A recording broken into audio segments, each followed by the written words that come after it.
and welcome to Scattered Terrain. My name is Meredith, and today I'm going to be showing you how I make my cages. Here's what you're going to need. Some cross-stitching mesh, sometimes known as granny grating, a pair of scissors, and/or a sharp X-Acto knife, embroidery thread or yarn, a straight needle and a curved needle, and I find that heavy fabric repair needles or leatherworking needles tend to work best because they have larger eyes. A soft, flexible needle would also work quite well for this project, as it can be used straight or bent. PVA glue mixed half and half with water, a good spray primer, and whatever paints you're going to use.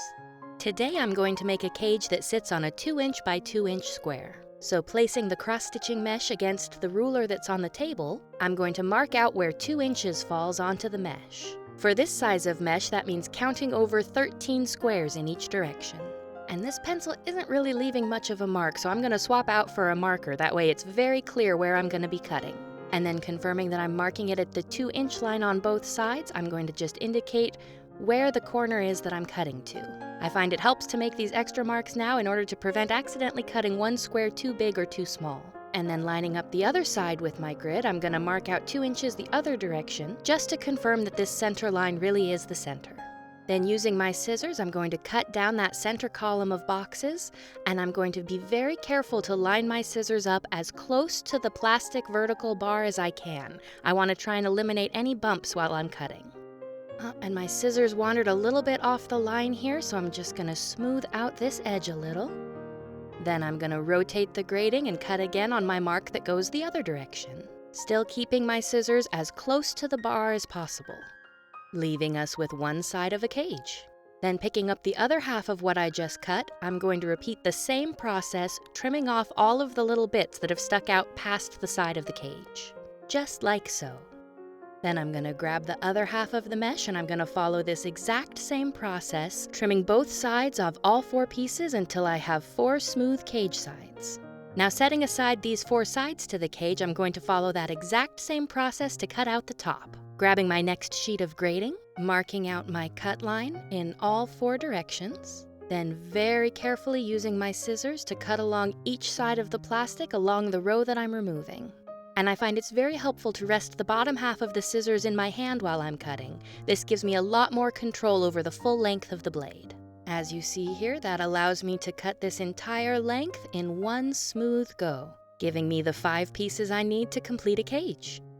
You need 5 squares for every cage that you're going to make. And since I always like having more than one of each piece of terrain, I'm going to go ahead and make 2 cages today. So I'm going to follow those exact same steps with my remaining pieces of mesh here in order to make sure that I have 5 more pieces.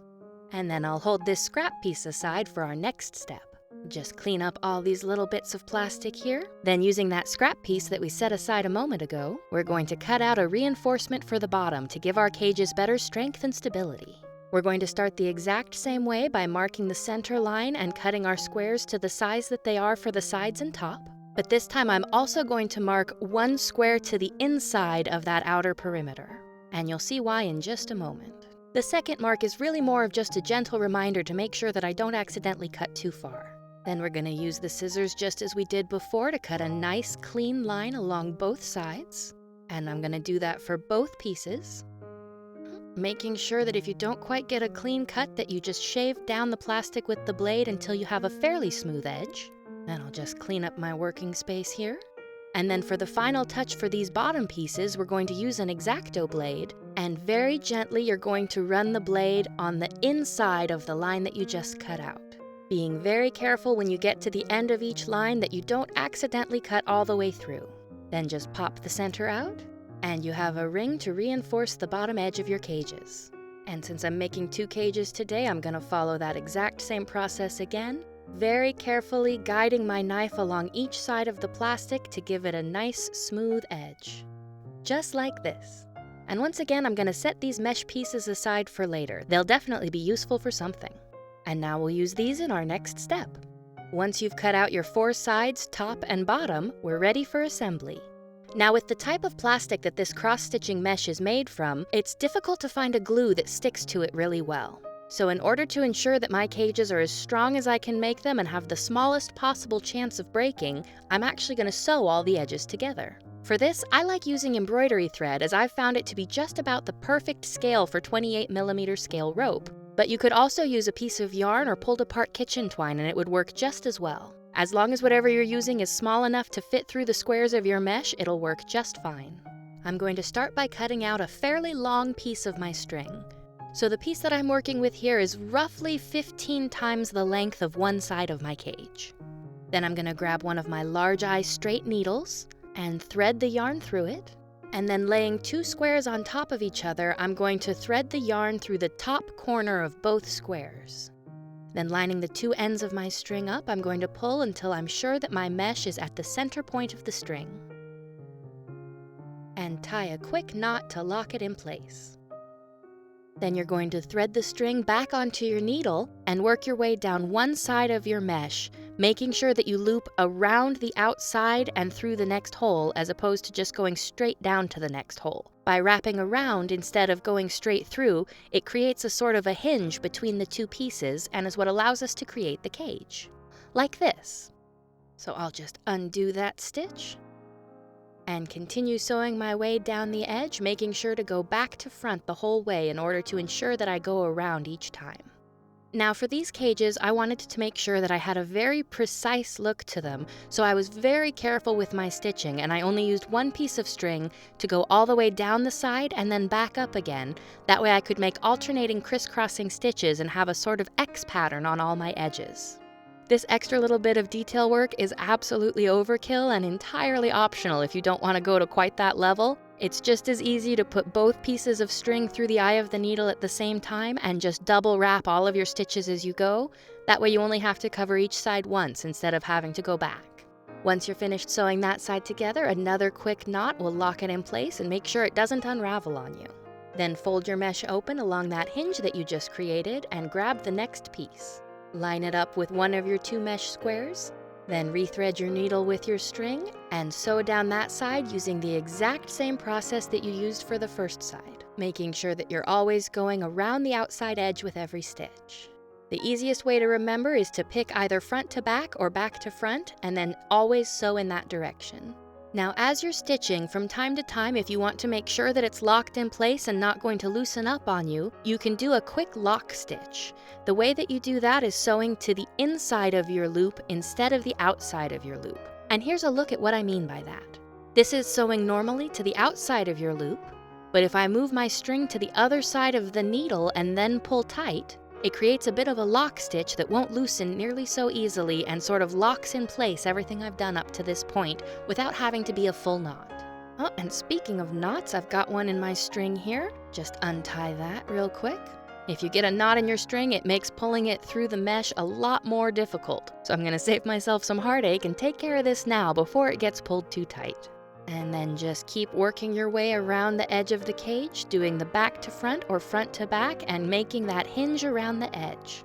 And since I'm doing a double stitching with 1 string, when I get to the end of the row, I flip the whole piece over. That way I can keep doing front to back or back to front and not switch partway through. Keeping a consistent direction throughout the whole project makes it much easier to not accidentally start sewing backwards. But if you're not worried about your stitches being decorative, then you don't really have to worry about it as long as you have enough stitches down the side to hold your pieces together. And then once I've sewed down both sides and back to the middle here, I'm going to feed my 2 strings together in order to sew the 3rd side. And if you're ever having trouble threading the needle, it really helps to lick the end of your string. By dampening everything down, all of the little flyaways come together and it becomes much easier to push it through the eye. Then once I have my threads both to the inside of the cage, I'm going to lock them together with a knot here. And then the next step is going to require a curved needle, so for now I'm going to set this to the side and grab my 2 remaining pieces of mesh. Then I'm going to cut another piece of string about 16 times the length of one side of my cage. Now if you noticed on the first piece that when you tied your knot it wandered a bit away from the center of the string, you can actually mark the center of your string before you tie it onto the mesh by doing that same process of lining up your ends and then pulling the string through your fingers till you find that middle, and then just marking it. Sometimes a pencil is a little bit light, so I'll switch over to a pen. Then thread the string back onto my needle and put it through one of the top corners of the 2 pieces of mesh. Then pull it through to that center mark and tie your knot. And the process with these 2 pieces is exactly identical to what we did with the last 2. Just working your way all the way down and up this side. And you want to be especially careful when you get to the end of your row that when you loop around to go back up, that you don't accidentally let your loop slip around the corner to the bottom. You want to make sure these 2 pieces can still separate freely. Then just work your way back up and lock your 2 pieces of string back together with a quick knot. For the next side, we're going to start putting our 2 pieces together. So I'm going to thread the other half of my string onto the needle and then do a quick test fit to make sure that I know exactly how the 2 pieces are supposed to connect so that when I'm done, I get the cube that I'm looking for. Once I'm holding it into a cube shape, I'm going to press 2 sides together that I know share an edge and sew along it the same way I have all of the others. If you're enjoying this video so far, please consider hitting that like button. It really helps the channel out and tells YouTube to promote my video to more people.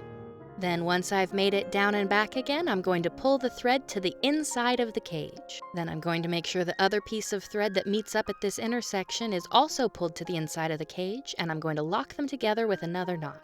Once I've tied that knot, I'm going to go ahead and feed the ends back to the outside of the cage to make sewing the next step easier.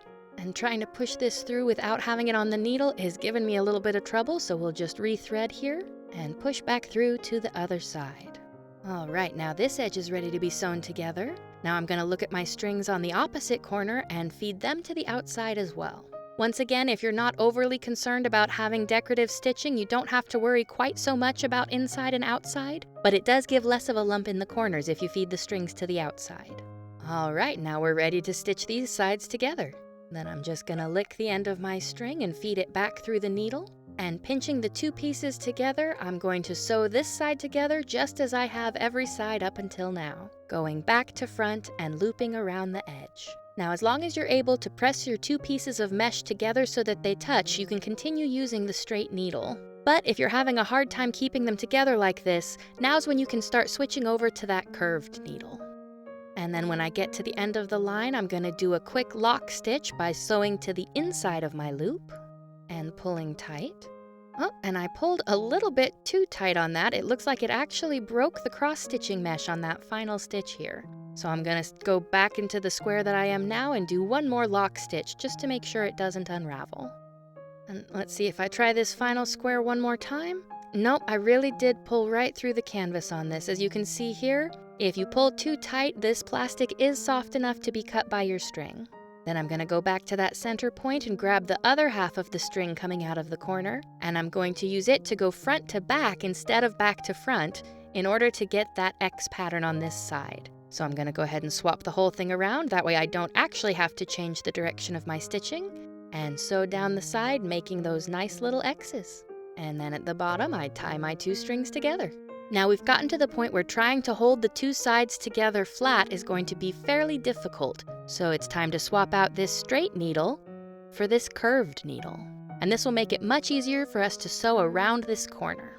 So I'm just going to moisten the end of my thread here and feed it through the eye. Now this curved needle has a smaller eye than the other, so I'm just going to try and get any little bit of the thread through that I can, and then grab hold of that and pull the rest through. Then I'm going to pick up my cube and hold it in place. And then using the curved needle, I can go ahead and stitch from one square straight through to the other while still going around the outside. Now, sewing with a hand needle is something that can be rather hard on the muscles in your hands, especially if it's something that you're not used to. So if you start to notice that you're having difficulty controlling the needle, take a quick break and stretch your hands and fingers out and let them have a bit of a rest. Then when you come back and pick up the needle again, it should be much easier to control it and keep going. Now there is a little bit of a learning curve to using a curved needle around a corner and a box instead of using just the straight needle for 2 pieces, but once you get the hang of it, it's incredibly useful. And every few stitches, I'm going to just give it a gentle tug to make sure it's staying tight. And I'm going to, in fact, hold the string here just to make sure that it doesn't loosen as I stitch. And then because I had 2 pieces of string coming out from my starting point on this, instead of doubling back here, I'm going to go ahead and continue on around the corner and down to the bottom edge. Oh, and it looks like my string is getting short enough here that I accidentally pulled it off the needle. Just give that a quick lick and rethread it. And then I'm gonna be a little careful manipulating it here to get these last couple of stitches in with my shorter bit of thread.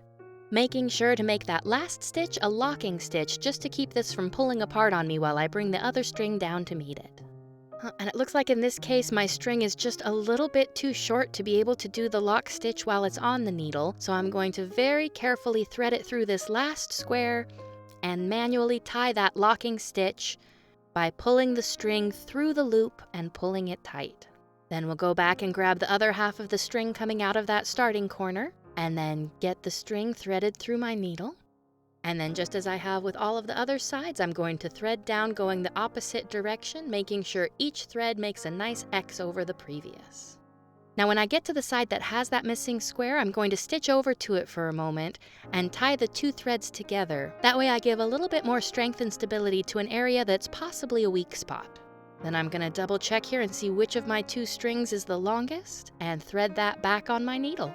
And if you're finding that your thread has gotten a little bit too frazzled to get back through the eye of the needle, if you give it a quick trim with scissors before licking it, it makes it much easier to fit it into these slightly smaller holes. And then I'll just continue that stitching down to meet my other string. And then once I get to the bottom, give it a good solid knot to lock everything in place. Now we're down to that last remaining corner, and then we just have to attach the bottom. So once again, I'm going to cut a nice long length of my string. I'm going to mark the center, then I'm going to feed it back onto the needle and get it threaded in place around that top corner, tying a quick knot to lock it down at the center point of the string. Now, if you're finding that you have difficulty using such a large piece of string to do your sewing, you can absolutely work with smaller pieces. The trick is just going to be that anytime you get to an end of a piece of string, you're going to have to tie two pieces together, and that's going to give you some extra threads that you need to hide later. So really, I like working with as long a piece of string as I can manage without tying myself in knots. Now once you get to the bottom of your line and put in that final lock stitch, it's time to give some stability to the bottom of our cage, because as you can see here, it's still very bendy. So I'm going to lay the frame along the bottom of the cage, and then just as I've sewn all of the other sides, I'm going to loop my string through the mesh around the sides and just across and over that bottom piece. Now, because the bottoms of the cage don't have any mesh in them anymore, we can switch from the curved needle back to our straight needle, and that's going to make life much easier. Because there's no mesh on the bottom, there's nothing to keep the string from crossing back over itself. So it's going to be a little bit more tricky to keep the string separate as you're sewing if you want to have that nice decorative X pattern. But once you get the hang of it, you can still move pretty quickly around this bottom edge.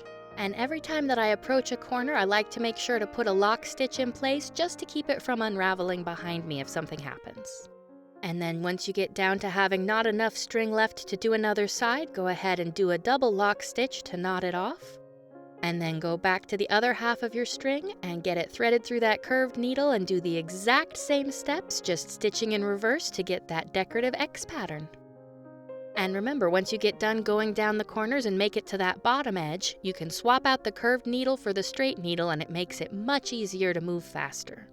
And when I make it to that string that has the double lock stitch on it, I'm going to give it a quick knot together to ensure that that doesn't untie. Now at this point I have a single looped stitch going all the way around the bottom of my cage, but I do want to make it doubled to match the rest of my box, so I'm going to need to cut one more piece of string. Now because I only need to have one more stitch going around the whole bottom, I'm not going to tie this one at the center mark. Instead, I'm just going to feed enough through to get a good knot tied and lock it in place. Then using my straight needle one final time, I'm going to get this threaded on and do a final loop all the way around the bottom of my cage, making sure to move in the opposite direction to get that decorative X mark. Once again, if you're not concerned about having that stitching be decorative, you can absolutely just double up your thread and do all of this in about half the time, or you can just use a piece of yarn or twine that's thicker to begin with and do everything with just a single stitch. There are a lot of different ways that you can go about this, and they'll all give you slightly different looks, so it's really just a question of what you have available to you and how much time you want to spend on it. Then once you make it all the way back around to your starting point, just tie your two strings back together and give it a good final knot. Alright, and then I'm going to give it a quick test squeeze all around, make sure I don't have any places that are missing stitches. Yeah, looks good. So we'll clean up my needles here. And then before we move on to our next step, I'm gonna go around and trim up all of these strings that we have hanging here. Now you don't wanna trim these too short or you may accidentally unravel the knot that you tied, but you also don't wanna leave these too long. And if you've got any strings that come to the outside like this one up here, you just wanna feed them to the inside of the cage before you trim them shorter. Now our cage is ready for the next step, which is to give it a good soaking in PVA. So I'm gonna grab my plastic tray here that PVA doesn't stick to, and we'll go ahead and do both cages at once. So grabbing my bottle of 50/50 PVA and water, I'm gonna go over all of the strings that we've sewn to the cages, making sure to give them a good soaking.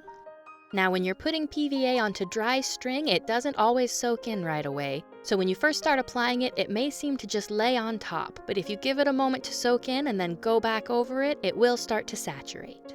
So I'm just gonna make sure to give a good tracing over all of my corners and sides, and then give it a nice twist and spin in any of the glue that's run off onto the tray. So then I'm gonna go back with my fingers and work over all of the string to make sure that the PVA is really absorbed into it. And I'm also going to make sure to work the glue into any of the strings that were left cut, and then wrap them to the inside of the cage so that you don't see them on the finished piece. And while they're still wet, you want to give them a quick tweak side to side and make sure that everything is squared up and how you like it, because once these dry, you will not be able to tweak it anymore. Oh, and it looks like I've got a string that fell to the outside. I'm just gonna make sure that that goes to the inside here. There we go. Oh, and this half too. Then I'm gonna grab a damp paper towel, and using a combination of a tapping and rubbing motion, I'm gonna go over all of the surfaces of the mesh and make sure to pop any little glue bubbles that have formed in those squares. If you do this now while it's still wet, it's nice and easy. If you wait for them to dry, it can become a little bit more difficult to do this cleanup. If you're finding this video helpful, consider subscribing to my channel, that way you don't miss the next one.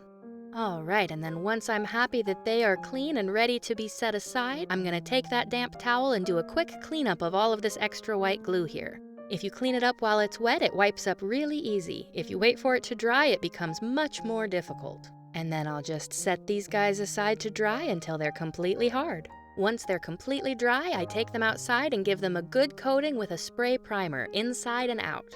As I had mentioned before, this plastic is difficult to get glue to stick to, so you don't want to try and paint straight onto the surface. Using a spray primer on plastic like this gives you a much better adhesion. Our final step is going to be painting the cages. So I'm going to grab my fancy palette and a piece of paper towel, and then I want these cages to have that sort of classic aged metal look. So I'm going to be doing a heavy overbrushing with silver. So we'll get a little bit of this on the palette here, and then using a cheap makeup brush I got at the dollar store, I'm gonna work a fair amount into the bristles, wipe about half of it off, and then give my cage a good once over on all 5 sides, inside and out.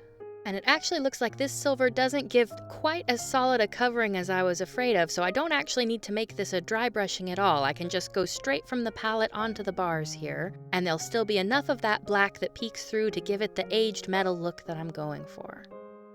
Oh, and I ran out of paint. Let's just get a little bit more here. Make sure that all 5 sides have a good healthy coating inside and out. And as you can see here, this is the difference that's made between leaving it just a straight black and giving it this brushing with silver. But since I'm making these as matching cages to go together in the same map, I want to go ahead and follow the exact same process and cover this one in silver too. Now you may notice as I'm doing this that I'm only covering the surfaces with paint and I'm sort of avoiding the corners. This is because I'm going to be doing a different color on the corners in order to indicate that they've been bound together with copper wire.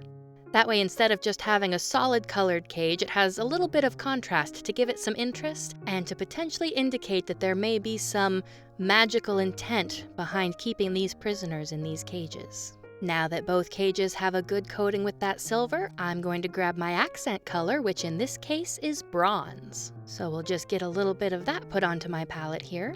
And then I'm going to wipe as much silver off my brush as possible here without actually washing my brush. Then work some bronze into the bristles, give it a quick rub into the paper towel just to make sure I don't have too much paint on my brush. And then very gently, I'm gonna go around and just hit the corners on all sides of my cages to make it look like we've got those copper or bronze wires wrapping the cage together. And it looks like I did go a little bit too light on this. It doesn't quite have the pop that I'm looking for. So I'm gonna go back over it one more time with a little bit of a heavier coat. There we go, that's looking better. And just a little bit more here.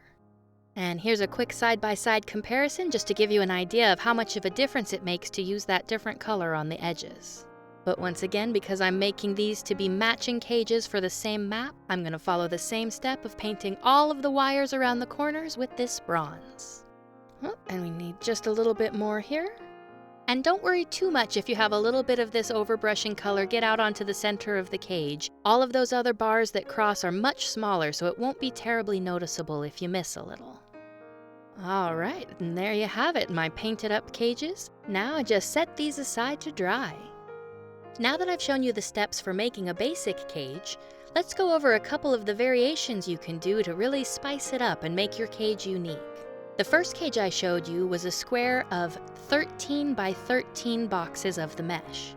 Now, depending on the design that you have in mind for the sides of your cage, 13 can be a difficult number to use for making a pattern. So this time I'm going to count over 12 squares. Then I'm going to follow that line up to the top, and using my X-Acto blade, I'm going to cut just to the outside of one line exactly the same way that I did with my scissors earlier. Then turning the mesh on its side, I'm going to count 12 squares over again and do the same thing on the outside of that line. This gives me a 12 by 12 square that still sits just inside a 2-inch square. Then using the X-Acto blade, I'm going to cut out very specific places within the mesh in order to create my design.